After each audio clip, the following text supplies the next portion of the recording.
Thank you for joining us here today on Hill Country Happenings News Minutes. The 10th annual New Albany Home and Garden Show, presented by the Union County Master Gardeners, returns to historic downtown New Albany on Saturday, April the 6th. Now, this year's show is titled Dancing into Spring, and the Master Gardeners are an active part of the Union County Extension Office, helping local gardeners and homeowners with educational materials. The theme of this year's show offers another avenue about topics on everything from recycling to growing beautiful roses. Now, this year's featured speakers are Felder Rushing, Jason Reeves, and Tracy Kramer. The Master Gardeners will host local musicians and intends to bring shopping opportunities with a variety of vendors. If you have a product that you feel would be a great addition to the Home and Garden Show, or you need more information, please contact Pat Campbell at 316-2719. Now, Bluemount College is having a scholarship gala on April the 26th, and this year's special guest is John Berry. Berry is a singer-songwriter who rose to stardom on the country charts in the 1990s with such mega hits as Your Love Amazes Me, Standing on the Edge of Goodbye, and She's Taken a Shine. Their scholarship each year benefits those students that want to come to Blue Mountain but need some financial help. It's a wonderful event, and we hope that you will be able to come. Now, Mr. Berry says, by the time he was 17, I knew that music was what I wanted to do with my life, and he has done well ever since. Between 1979 and 1990, he recorded and marketed 6 albums with his own label. Now, we will be bringing you more about this event coming soon. Robert Ballard, a New Albany native and horticulturist and owner of Camp Creek Native Plants, recently took a group through an area of the Tanglefoot Trail to investigate the possible existence of a vernal pool. Drawn by the sight of the large cypress trees, Ballard discovered the potential pool hidden last fall under an open canopy of cypress, water birch, and eastern cottonwoods. Now, vernal pools are a part of the wetland ecosystem but have a unique characteristics. Though they are called pools, these areas typically are on an annual cycle, meaning that they only contain water from late fall to midsummer and are dry the remainder of the year. Now, these pools are absent of fish, but provide a vital ecosystem for organisms such as salamanders, newts, fairy shrimps, and frogs. Given the tremendous potential of preserving natural habitat and developing an educational asset, this project can be a part of our economic development strategy for New Albany, said Ms. Billie Jean Stroud, the Director of the Community Development for New Albany. I invited the M-Partner representatives from the University of Mississippi to visit the site and determine opportunities for collaboration. Now, we'll be watching this project to bring you more information. It's very exciting. Now, this year's Great American Cleanup social theme, launched by Keep America Beautiful, is #CleanYourBlock. This theme is meant to encourage volunteers and participants from all over Union County to take what they learned from experiencing the Great American Cleanup event and bring lessons home to organize an event of their own and clean up their own neighborhoods.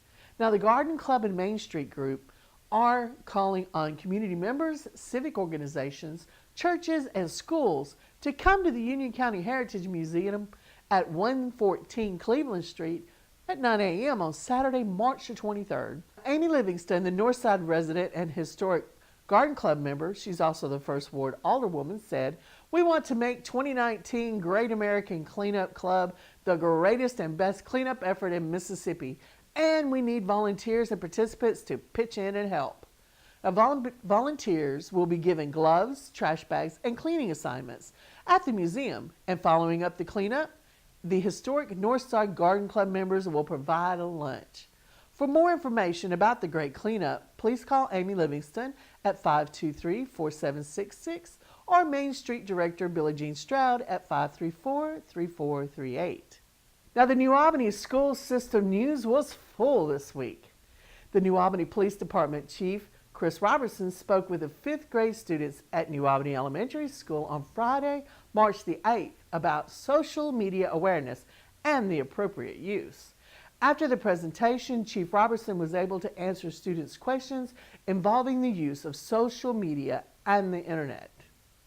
The New Albany High School is pleased to be offering unique and innovative internship experience for our juniors and seniors this summer, they said.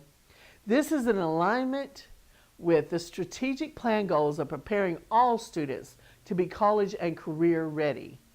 And to celebrate the success of these programs and of their students, New Albany School System will host an internship signing day. And this will be on March the 20th from 10 a.m. to 1 p.m. at Camp 106 Event Center. The event will include brief remarks from school staff, a luncheon, and a time for each intern and their incorporating partner to be formally recognized. Hill Country Network will be there, and we'll be talking with some of these people. This is exciting. And the New Albany Elementary School will have pre-kindergarten registration on March the 26th from 10 a.m. to 6 p.m. and on March the 27th from 6:30 a.m. to 3:30 p.m. at the New Albany Elementary School office. Now, the New Albany Elementary School pre-K program now meets all early childhood education requirements for the Mississippi Department of Education. Now, this includes a certified pre-K teacher and a fully qualified teacher's assistant in each classroom. Now, there are some important details to remember. The child must be 4 years old on or before September the 1st, 2019. Tuition is $225 a month, and this will be bank drafted on the 5th of every month from August to May. Late stay is available until 4:15 each day for an additional $15 a month. There is a $50 non-refundable deposit required at registration. This deposit will be credited to August's tuition. Now, registration, there's a one-time $25 activity fee, which will be required in August. And the forms that are required for registration: 2 proofs of residency required. They must live in the New Albany School District, the birth certificate and Social Security card. Immunization form 121 must be marked complete. The class hours will be from 7:30 a.m. to 3 p.m. Transportation must be provided by the parent. Mississippi law will not allow 4-year-olds to ride buses due to the lack of child restraints. Now, the child must be bathroom independent to attend. For more information, please contact Gwen Russell, Principal of New Albany Elementary School System, at 534-1800. Ed Graham, our Hill Country Happenings friendly rain gauge man, said the readings for this week in our area was 1.3 inches of rain. And we have on our website a little weather information also from the National Weather Forecast. Here's what the next few days look like. Monday night, a slight chance of rain before 7 p.m. and then a slight chance of showers after 7 p.m. Mostly cloudy with lows around 44, northeast wind around 5 miles an hour. Chance of participation is 20%. Tuesday, a 20% chance of showers, mostly cloudy with a high near 64. And that night, there's a 20% chance of showers, mostly cloudy with a low around 55. And Wednesday, showers are likely and possible thunderstorms, mostly cloudy with a high near 70. A chance of participation is at 70%. And then that night, there will be showers likely, possibly a thunderstorms, with cloudy and a low around 69. Same percentage chance of 70%. And on Thursday, showers are likely and possibly a thunderstorm. Cloudy with a high near 71 and chance of participation is 70%. It is March. What does it say? What's the saying? April showers bring May flowers. They're starting a little early in March. Now, Commissioner of Agriculture and Commerce, Andy Gibson, announced that the Mississippi Department of Agriculture and Commerce is accepting applications for Growing Lunch, a school garden grant program for the 2019-2020 school year. Growing Lunch is a great interactive and educational tool for teachers to incorporate agriculture and healthy eating into their everyday classroom, said the Commissioner Gibson. School gardens provide a unique opportunity for students to learn where their food comes from while they gain valuable life skills. Eligible schools can receive a grant of up to $500 to purchase supplies needed to develop a school garden or for future enhancement of existing school gardens. All schools, K through 12, and preschools that provide appropriate documentation located at the state of Mississippi are eligible to apply. Funds from this school garden grant program are issued on a first-come, first-served basis. Only one grant can be awarded per school. Schools that have received a growing lunch grant from the MDAC in the past are not eligible to apply for additional funds at this time. Now, this project is fully funded through the Specialty Crop Block Grant Program through the United States Department of Agriculture. For more information about the program or to view the application, you can go to the website here at MDAC, or you can contact Susan Lawrence at the number below or at her email. Please let Hill Country Happenings know if you plant one of these gardens. We'd love to come out and document this with you. Thank you for joining us here today on Hill Country Happenings News Minutes. Be sure to follow us on Instagram, and we have regular posts there now, and follow us on our Facebook page, and be sure to go to our YouTube channel and subscribe. You can write to us at any of the information listed, and if you have any questions, comments, interesting stories, please contact us. Now, we have a new show airing today following Hill Country Happenings. It's called Education Today with Dr. Charles Garrett. And each show will feature a guest that is part of the educational system in Mississippi. We hope you enjoy the new show. You can write to them or you write to us and let us know what you think about our original programs. We have the Hill Country Happenings, we have From the Heart, we have the Pat and Allen Show, now Dr. Garrett's show, we have Let's Talk, and we have some more coming up, and they are in development. And we hope you will stay tuned for the rest of our program today, and we hope you have a wonderful week.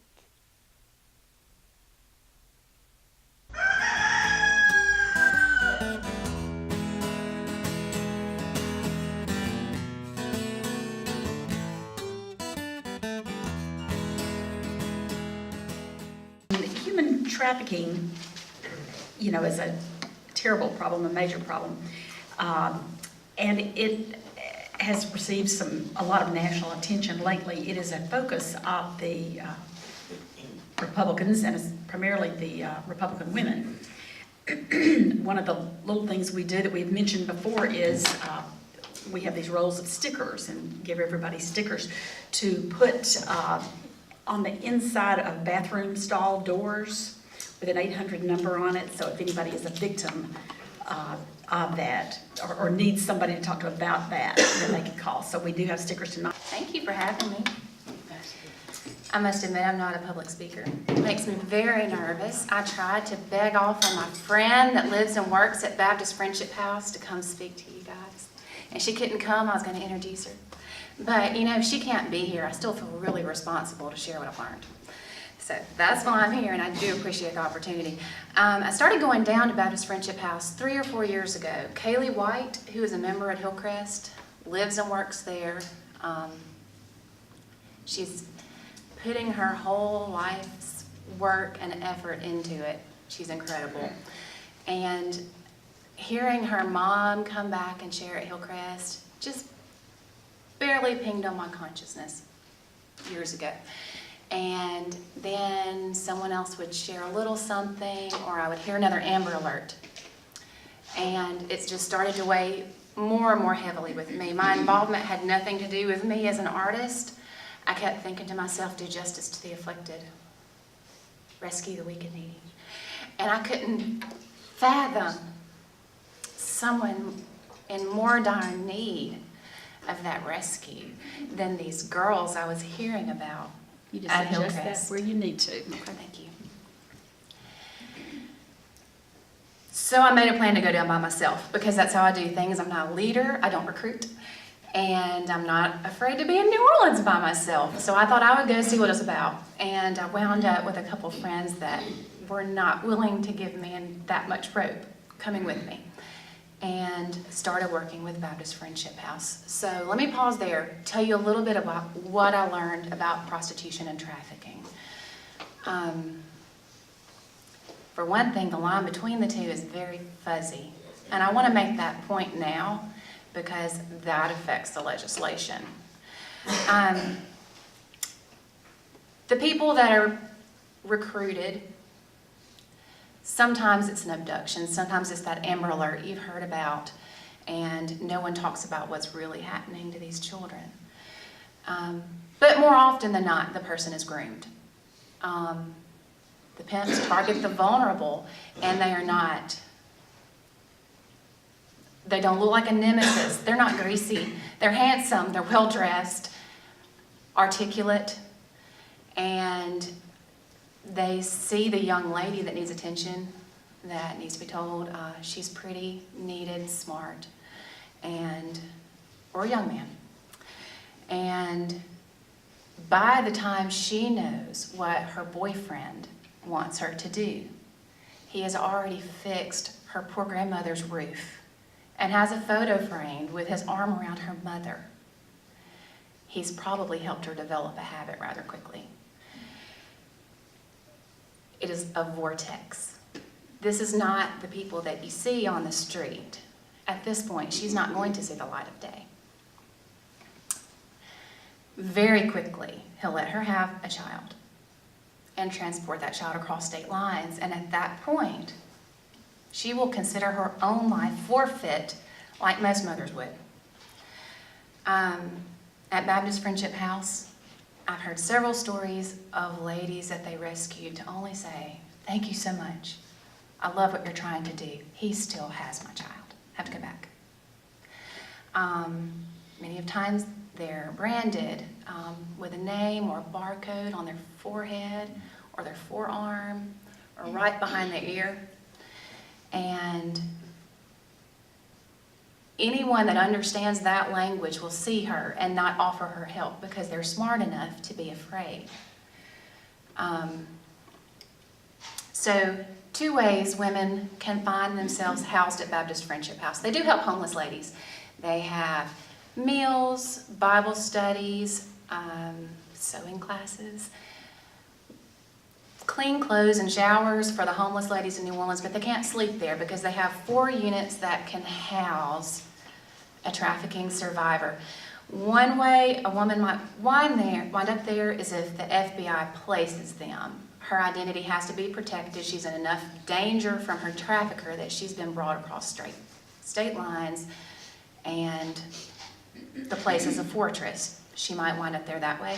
Or 888-3737, 888. That's the hotline. It's easy to remember. It's inside of bathrooms. It's on those rubber bracelets. They hang tag on every backpack they give away to the homeless. If she can get away long enough to find that number, my sweet Kaylee White is one of the people that will get in the car and try to get her away.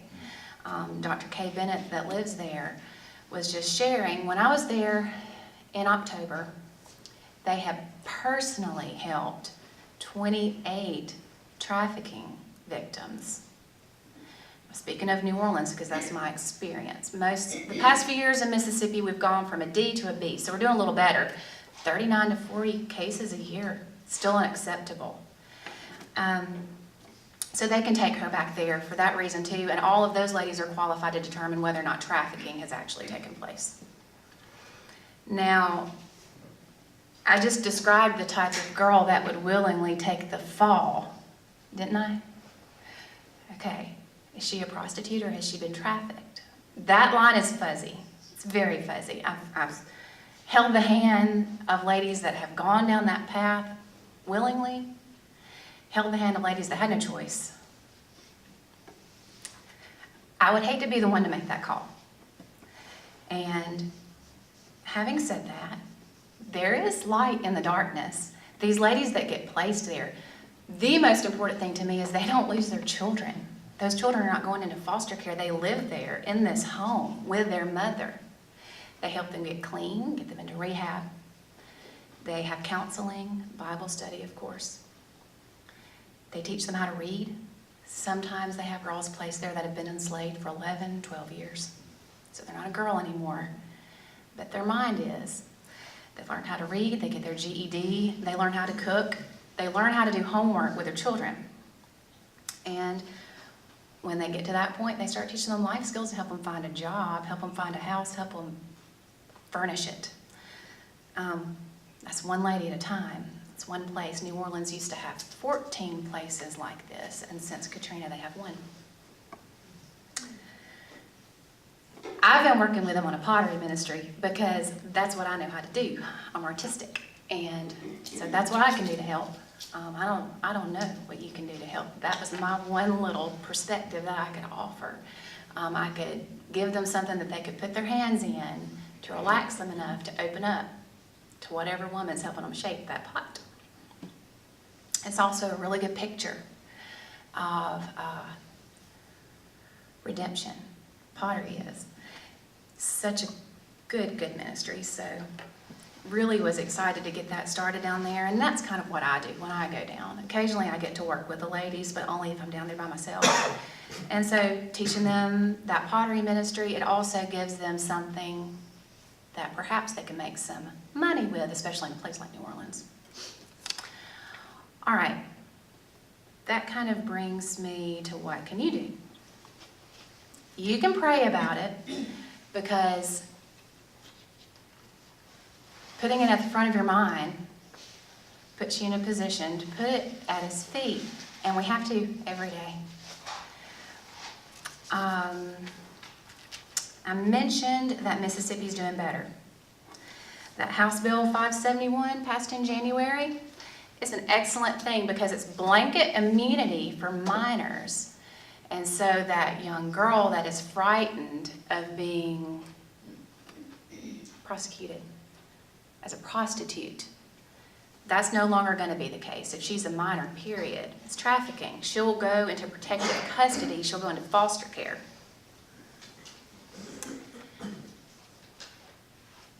The most important point that I want to get across that I've learned from the women that work there, that help one girl after the other, one young lady after the other, it's a business. It's a business that makes lots of money. If there was no consumer, there would be no need for a supply. The woman that has been imprisoned for 11 years is not a minor anymore. So many times, they would still be willing to take the fall as a prostitute than take the risk of turning in their trafficker. Prostitution should still be a punishable crime. No one should be able to pay for sex and go to prison for 2 years. It's not enough. That supply and demand will not be nipped in the bud until the consumer gets that harsher punishment. Saying that she wasn't a minor isn't good enough. Saying that she was a prostitute, not a slave, it isn't good enough. No one that wants to pay for that is trying to determine that. That is what you say when you call your legislators. Harsher punishment for the consumer. Also, you can volunteer. Find a place that offers relief and offer them some relief. If you want to get involved with Baptist Friendship House, I can help connect you. They need more washcloths. They need more coffee. Or donate your money. Any questions?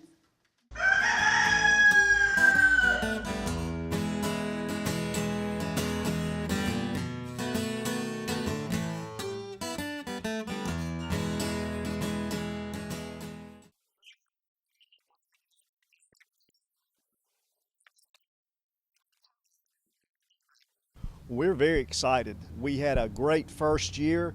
We were obviously flying by the seat of our pants, a lot of it, but it turned out really well. And we're excited about 2019. We have several new offerings. We've got some shakes and some smoothies, really good desserts, and we're excited about being able to provide these for New Albany.